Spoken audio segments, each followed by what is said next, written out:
राजपुरोहित स्थापित अंग देश में चंपा नगर जो अंग देश की राजधानी थी, उस नगर को बिंबिसार ने उसको दे रखा था पारितोषिक में। उसके हाथ में एक स्वर्ण दंड हुआ करता था। उसके हाथ में जब चलता था तो एक सोने का दंड हुआ करता था, इसलिए लोग उसको स्वर्ण दंड बोलते थे। तो एक बार भगवान बुद्ध 500 भिक्षुओं के साथ, महासंघ के साथ अंग देश के चार का करते हुए चंपा नामक नगर में पहुंचे। तो आप जानते हैं कि भगवान बुद्ध जब चलते थे, कहीं जाते थे, तो उनका नाम, उनकी कीर्ति पहले पहुंच जाती थी कि भगवान बुद्ध उस रास्ते पर चल रहे हैं। तो वहां लोगों के समूह इकट्ठे होकर के भगवान बुद्ध को सुनने के लिए इकट्ठे हो जाते। ये ब्राह्मण जो है सोनदंड, उस समय चंपा नगरी में रहता था और बिंबिसार द्वारा इसको जितने भी कार्य थे, जो भी वो चाहता था, वो राजा बिंबिसार जो है उसका पूरा करता था। एक तरह से वो जो है चंपा का स्वामी था। चंपा नगर जो है उसको दे रखा था, उसके अधिकार में था। तो जब चंपा नगर के ब्राह्मण और गृहपतियों ने, गृहस्थों ने सुना कि शाक्य कुल प्रव्रजित गौतम, श्रवण गौतम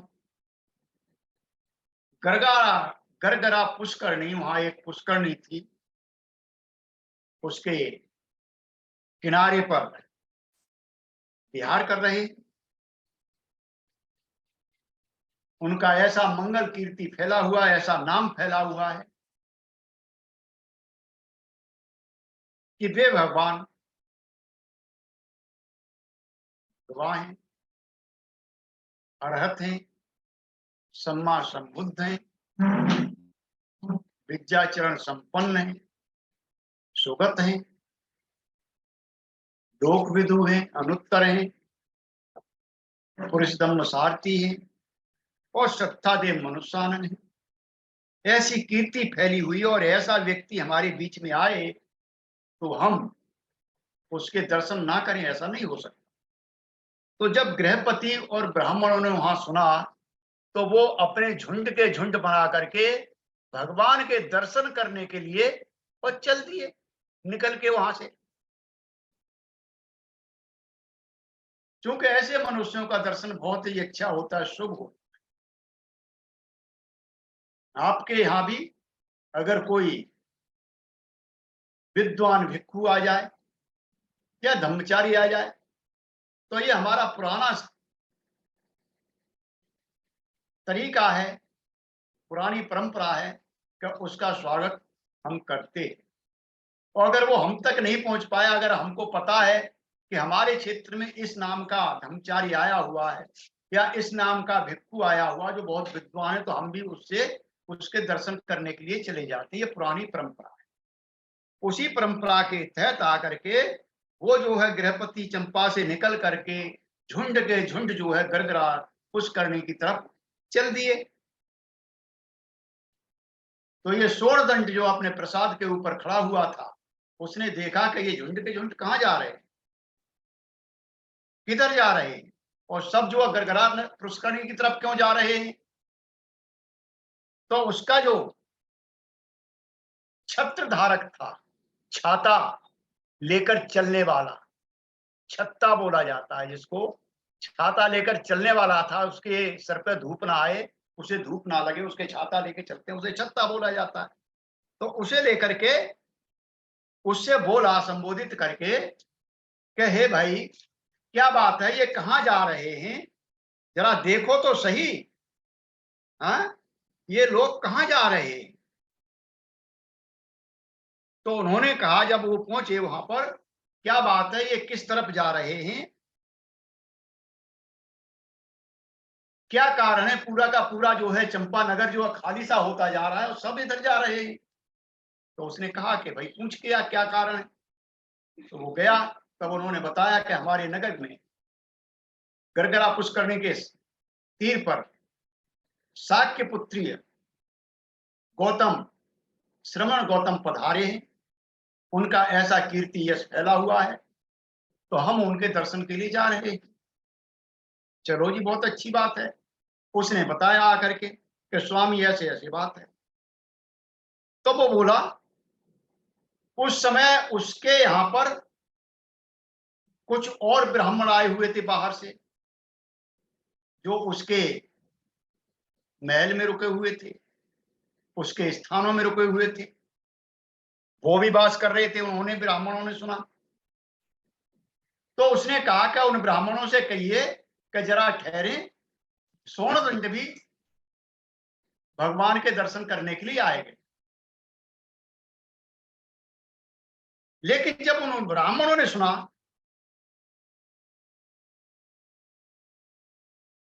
तो वो बोले, सोनदंड ब्राह्मण महान ब्राह्मण गण के साथ जहां गरगरा पुष्करणी थी वहां गया, जो उसके साथ ठहरे हुए थे ब्राह्मण, उनको लेकर के, सभी को लेके उस पुष्करणी के किनारे पर गया भगवान तथागत के दर्शन के लिए।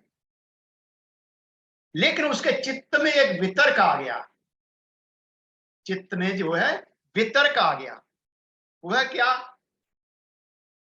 कि मैं, प्रश्न इस तरह नहीं पूछा जाना चाहिए। अगर मैंने कोई प्रश्न पूछा और सिद्धार्थ गौतम ने सुन के उस प्रश्न को मेरे से ये कहा कि हे स्वर्णदंड, इस प्रश्न को ऐसे नहीं पूछा जाता, ऐसे पूछना चाहिए, तो मेरा मान घट जाएगा। पर इसका, अब जिस परिषद में, ब्राह्मण परिषद के अंदर मेरा तिरस्कार हो जाएगा। लेकिन स्वर्णदंड तिरस्कार हो जाएगा, क्योंकि स्वर्णदंड जो है श्रम गौतम से प्रश्न भी सही प्रकार से नहीं पूछ सकता, प्रश्न भी नहीं कर सकता है, तो उसका यश क्षीण हो जाएगा। और यश क्षीण हो जाएगा तो उसका भोग भी क्षीण हो जाएगा, और भोग जो मिलते हैं वो जो है खत्म हो जाएंगे।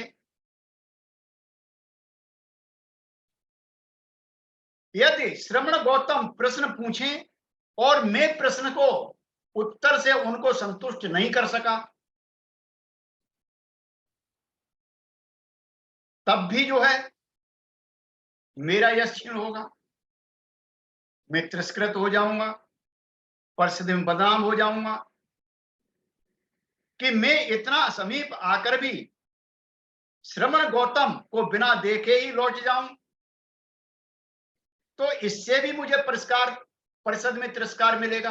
अब मैं आ गया हूं और बगैर कुछ कहे, बगैर कुछ पूछे मैं यहां से वापस चला जाता हूं, तब भी मेरी बदनामी होगी। तो इससे भी परिषद मुझे तिरस्कृत करेगी।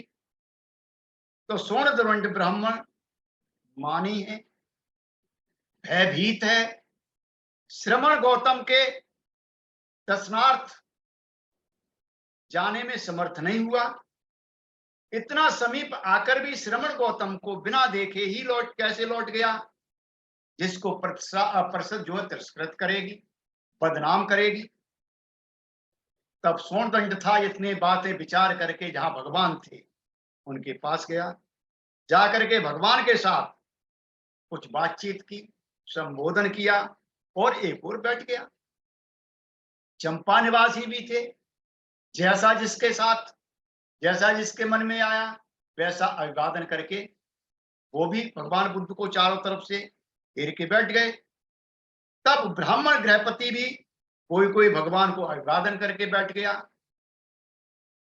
कोई संबोधन करके बैठ गया, कोई भगवान की तरफ हाथ जोड़ के बैठ गया, कोई नमन करके बैठ गया।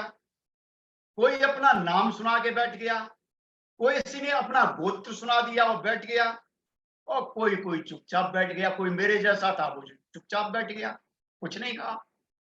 लेकिन भगवान बुद्ध का तो दरबार ऐसा है कि कोई भी आए, उन्हें इससे क्या है, उन्हें तो अपना काम करना है। तो वहां सोणदंड ब्राह्मण जो बैठा हुआ था, बहुत सारा उसके चित्त के अंदर वितर्क था, बहुत सारा वितर्क लेके बैठा हुआ था कि यदि मैं गौतम से प्रश्न पूछता हूं, श्रवण गौतम अपनी त्रैविधिक पंडिताई में पूछते, तो मैं प्रश्नोत्तर देकर उनके चित्त को संतुष्ट करता। अब वो अपने मन में विचार कर रहा है ये कि अगर भगवान तथागत जो है श्रवण गौतम मुझसे मेरी पंडिताई के बारे में पूछे, त्रिविध पंडिताई के बारे में पूछे, तो मैं उसका आंसर दे करके, उसका उत्तर दे करके भगवान श्रवण गौतम को मैं संतुष्ट कर दूंगा। तो ये जो है, जो वितर्क था, भगवान ने अपने चित्त से जो है उसके चित्त का वितर्क जान लिया। सोचा कि यह सोणदंड ब्राह्मण अपने चित्त का मारा जा रहा है, अपने चित्त से ही मारा जा रहा है। हम भी कई बार अपने चित्त के बस में चले जाते हैं, ज्यादातर हमारा जीवन चित्त के ही बस में होता है, हमारे मन के ही बस में रहते हैं। तो वो भी इसी तरह से मन के बस में था। तो भगवान बुद्ध ने बोला, अपने मन में सोचा कि ये अपने चित्त से ही मारा जा रहा है, क्यों में जो वो चाहता है, जो सोणदंड ब्राह्मण चाहता, उसी प्रश्न को क्यों ना पूछूं। और इस प्रकार से भगवान तथागत बुद्ध ने सोणदंड से जो बोलने वाला था, तो भगवान बुद्ध बोलते हैं उस ब्राह्मण से, कहे सोणदंड, है ब्राह्मण, ब्राह्मण लोग कितने अंगों से युक्त को ब्राह्मण कहते हैं, कितने अंगों से युक्त को ब्राह्मण कहते हैं।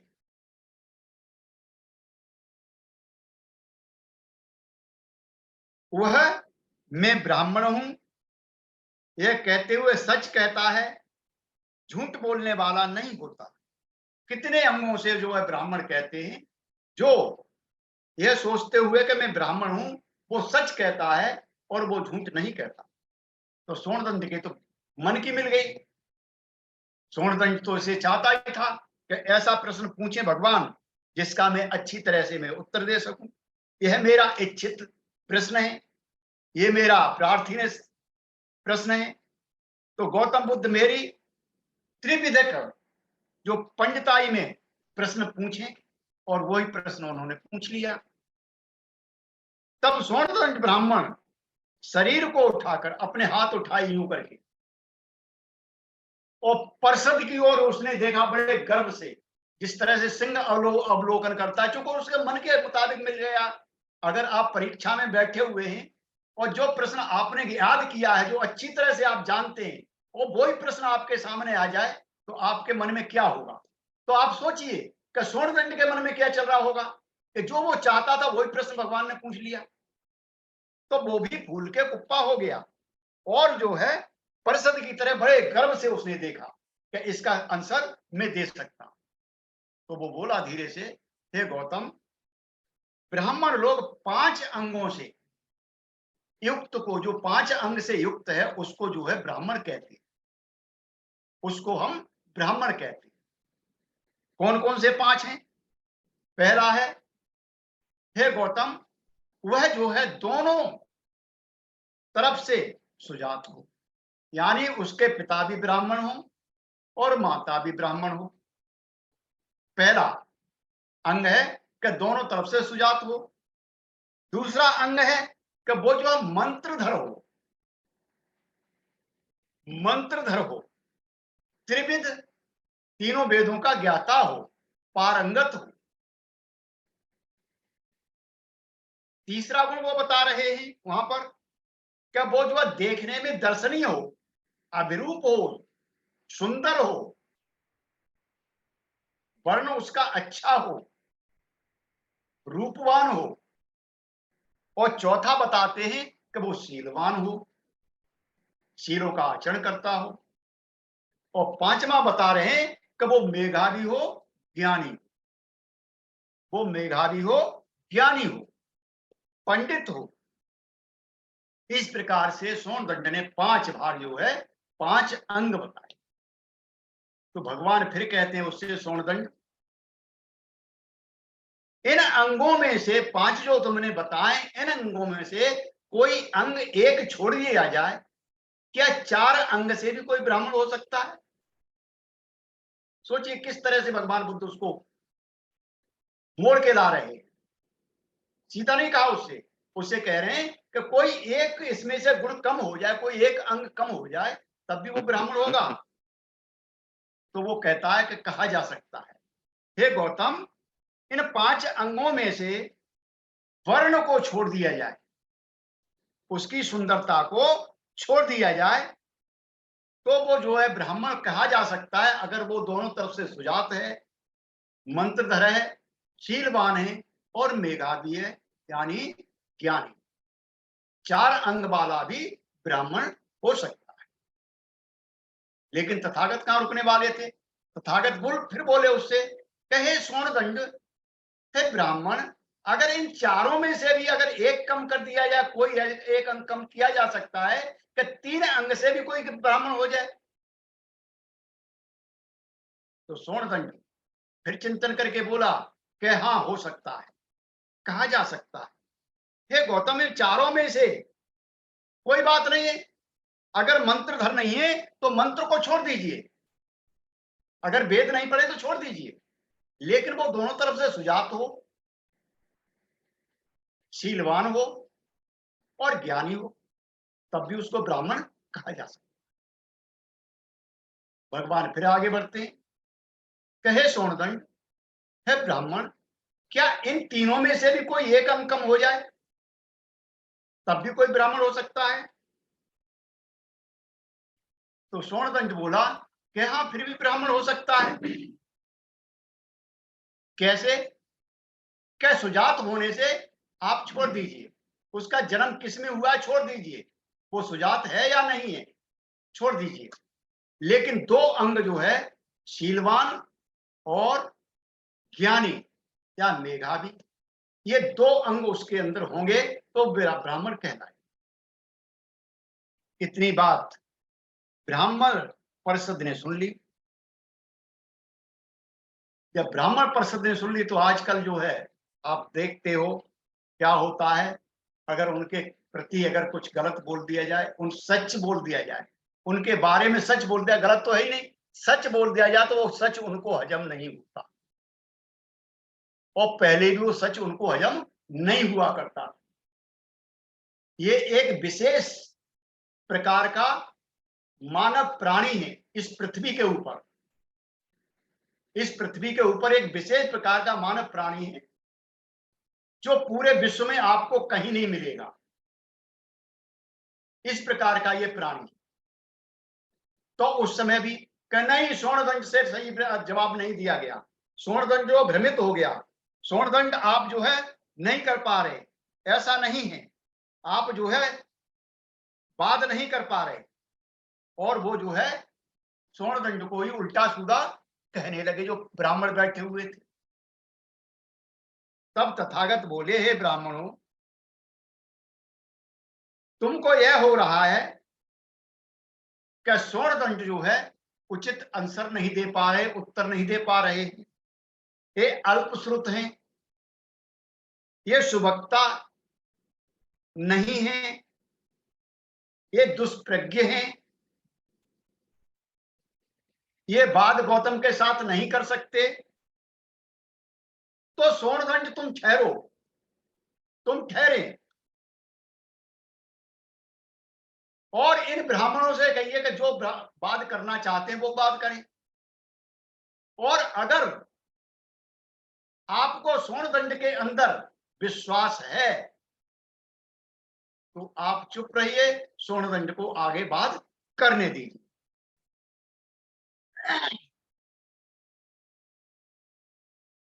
तो सोनदंड ब्राह्मणों के साथ बात करने दो। तो सोनदंड ने कहा कि गौतम तुम ठहरो, मैं इन ब्राह्मणों से बात करता हूं। सोनदंड ने जो है भगवान बुद्ध को रोक दिया और बोले कि मैं इन ब्राह्मणों से बात करता हूं। तो ऐसा कहने पर वो बोले कि आप लोग ऐसा मत कहें, आप लोग ऐसा मत कहें। आप स्वर्णदंड वर्ण का प्रतिष्ठान करते हैं, मैं वर्ण या वेद या जाति का प्रत्याख्यान नहीं करता। उस समय स्वर्णदंड का भांजा था, वो उस परिषद में बैठा हुआ। उस समय स्वर्णदंड का जो भांजा था वो उस परिषद में बैठा हुआ था, जिसका नाम था अंगद, अंगद। तब उसने बोला कि आप हमारे भागने, स्वर्णदंड कह रहे हैं ब्राह्मणों से, आप हमारे भागने यार भांजे को देखिए, अंगद को देखिए, उस अंगद मारक को देखिए, उसको मैंने ही पढ़ाया है। कि हाँ वो अंगक मानवक अभिरूप है, अभिरूप है, दर्शनीय है, सुंदर है, परम वर्ण है, रूपवान है, और इतना रूपवान है कि उसकी समानता जो है श्रवण गौतम से ही की जा सकती है, और इस परिषद में उसके बराबर सुंदर वर्ण वाला कोई दूसरा नहीं। अंगक मंत्रधर है, वेदों का ज्ञाता है, पारंगत है, इतिहास में पारंगत है, पदक, व्याकरण, लोकायत, महापुरुष शास्त्रों में पूर्ण है वो, और मैं ही इसके मंत्रों का पढ़ाने वाला हूं। स्वर्णदंड कह रहा है कि मैंने ही इसको इन मंत्रों को पढ़ाया है, मैं ही पढ़ाने वाला हूं, और अंगक दोनों तरफ से सुजात है, ये मैं जानता हूं, मैं इसकी गारंटी दे रहा हूं, क्योंकि इसका पिता भी ब्राह्मण है और इसकी माता भी ब्राह्मण है, दोनों तरफ से सुजात है। 3 अंग तो इसमें हो गए। लेकिन अंगक मानवक प्राणियों को मारता है, चोरी भी करता है, स्त्री गमन भी करता है, पर स्त्री गमन भी करता है, झूठ भी बोलता है, मद भी पीता है, शराब नशा भी करता है। तो जब ब्राह्मण, तो कौन अब कौन है, तो यहां पर वर्ण क्या करेगा? जब ये सील उसके टूट रहे हैं, वो प्राणी हिंसा भी करता है, चोरी भी करता है, पर स्त्री गमन भी करता है, झूठ भी बोलता है, और नशा भी करता है, तो वो कितना भी बड़ा मंत्रधर हो, कितना भी तरह सुजात हो, और कितना भी वो स्वर्ण वर्ण वाला हो, सुंदर वर्ण वाला हो, ये तीनों अंग उसके बेकार हो जाते हैं। ये तीनों अंग उसके बेकार हो जाते हैं। जाति और मंत्र क्या करेंगे उसके, या सुंदरता क्या करेगी, उसे लोग क्या कहेंगे? जबकि ब्राह्मण शीलवान और मेधावी होता है, प्रथम और द्वितीय होता है, इन दोनों अंगों से युक्त ब्राह्मण लोग ब्राह्मण कहते हैं। जो व्यक्ति इन 2 अंगों से युक्त है वो शीलवान है, और वो जो मेधावी है, ज्ञानी है, उसको लोग जो है ब्राह्मण लोग ब्राह्मण कहते हैं। मैं ब्राह्मण हूं कहते सच कहता है, वो झूठ बोलने वाला नहीं हो। भाई और बहनों, बहुत गहरी बात है, ये समझने की बात है कि ब्राह्मण कौन है। भगवान बुद्ध ने शब्दों को, जो शब्द उस समय चलन में थे, उन शब्दों का सही प्रयोग किया गया है। भगवान बुद्ध द्वारा उनके अर्थ को सही अर्थों में जो है दिया गया है। जो अर्थ का अनर्थ हो रहा था, जाति पर थोप दिया गया, आज जाति थोप दी गई, जाति बना दी गई ब्राह्मण। लेकिन ब्राह्मण कौन है, यहां से पता चलता है कौन है ब्राह्मण, कि जो शीलवान है और जो मेधावी है, यानी ज्ञानी, समझदार है। तो ब्राह्मण इन दो ब्राह्मणों अंगों में से एक अंग को छोड़ दिया जाए, तब भक्त तथागत कहते हैं कि हे ब्राह्मण, अगर इन दो अंगों में से एक अंग को छोड़ दिया जाए, क्या फिर भी कोई ब्राह्मण कहा जा सकता है? सोचिए। तब वो सोनदंड बोला, हे गौतम, शील प्रच्छादित होता है प्रज्ञा से, और प्रज्ञा प्रचालित होती है शील से। जहां शील है वहां प्रज्ञा है। जोर लगाइए, आप कितनी अच्छी बात कही है। अगर आपका एक भी शील ढीला हुआ तो आप प्रज्ञावान नहीं हो सकते, समझदार नहीं हो सकते। इसलिए सबसे पहले क्या है कि शील हमारे पक्के होने चाहिए। जहां पर प्रज्ञा है वहां शील है। शीलवान को प्रज्ञा होती है, प्रज्ञावान को शील। किंतु शील लोक में प्रज्ञाओं का अगुआ है। शील इस लोक के अंदर प्रज्ञाओं का अगुआ। प्रज्ञा उसी को प्राप्त होगी, प्रज्ञा उसी में आएगी जो शीलवान है, जिसके शील पक्के हैं, जो शीलवान है। जिस प्रकार से हे गौतम हाथ धोते हैं या पैर से पैर को धोते हैं, ऐसे ही हे गौतम शील से प्रज्ञा प्रचालित होती है और प्रज्ञा से शील प्रचालित होता है। एक दूसरे के ये पूरक है, एक दूसरे को चमकाते रहते हैं, एक दूसरे को ये मांझते रहते हैं, एक दूसरे को विकसित करते रहते हैं, एक दूसरे को बढ़ाते रहते हैं, उत्साहित करते रहते हैं। शील और प्रज्ञा दो नहीं हो सकते। ये ऐसा ही है ब्राह्मण। शील प्रचालित प्रज्ञा है और प्रज्ञा प्रचालित शील है। जहां शील है वहीं पर प्रज्ञा है, और जहां शील वहां प्रज्ञा होती है। प्रज्ञावान को ही शील होता है और शीलवान को ही प्रज्ञा होती है। लोक में शील ही सभी प्रज्ञाओं का सरदार है। क्या कह रहे हैं भगवान तथागत यहां पर कि लोक के अंदर शील ही सारी प्रज्ञाओं का सरदार है।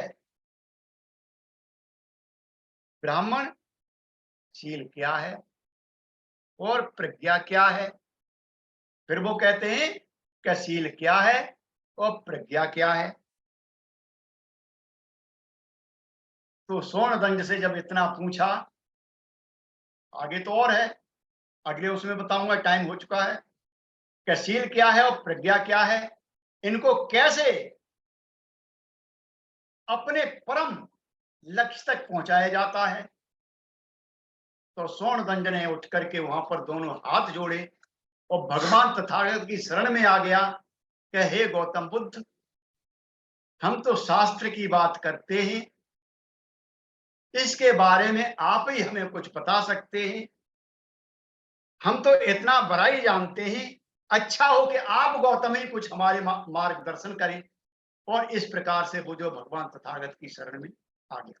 तो भाई और बहनों, ये सोनदंड था, बहुत ही प्रतिष्ठित ब्राह्मण था, राजा बिंबिसार का राजपुरोहित था, बहुत नामी ग्रामी था, जिसने अपनी पंडिताई के उसमें आया और भगवान तथागत से जब वार्तालाप हुआ तो उसका भी सपना चकनाचूर हुआ। उसी के बाद में भगवान बुद्ध ने उसको जवाब दिया, उसकी पंडिताई में भगवान बुद्ध ने उसको परास्त किया और वो जो है भगवान बुद्ध की शरण में आए। तो ऐसे भगवान बुद्ध के गुण थे कि ना देखते हुए हमें पता ही नहीं चलता था और लोग कब भगवान बुद्ध की शरण में पहुंच जाते थे उन्हें खुद नहीं पता चलता था। अकस्मात ही वो जो अपने आप ही नतमस्तक हो जाते थे। तो आज हमको भी भगवान बुद्ध के चरणों में नतमस्तक होना है। आपने बड़ी अच्छी तरह से मेरे को सुन लिया। अगला जो रह गया है आगे कभी मौका मिलेगा तो हम आगे बताएंगे क्या क्या उसको बताया और कैसे कैसे वो आया। तो आपका बहुत बहुत साधुवाद, धन्यवाद, मुझे मौका दिया आदि धम्मित्र लाल जी ने, और ये संधि देने के लिए ये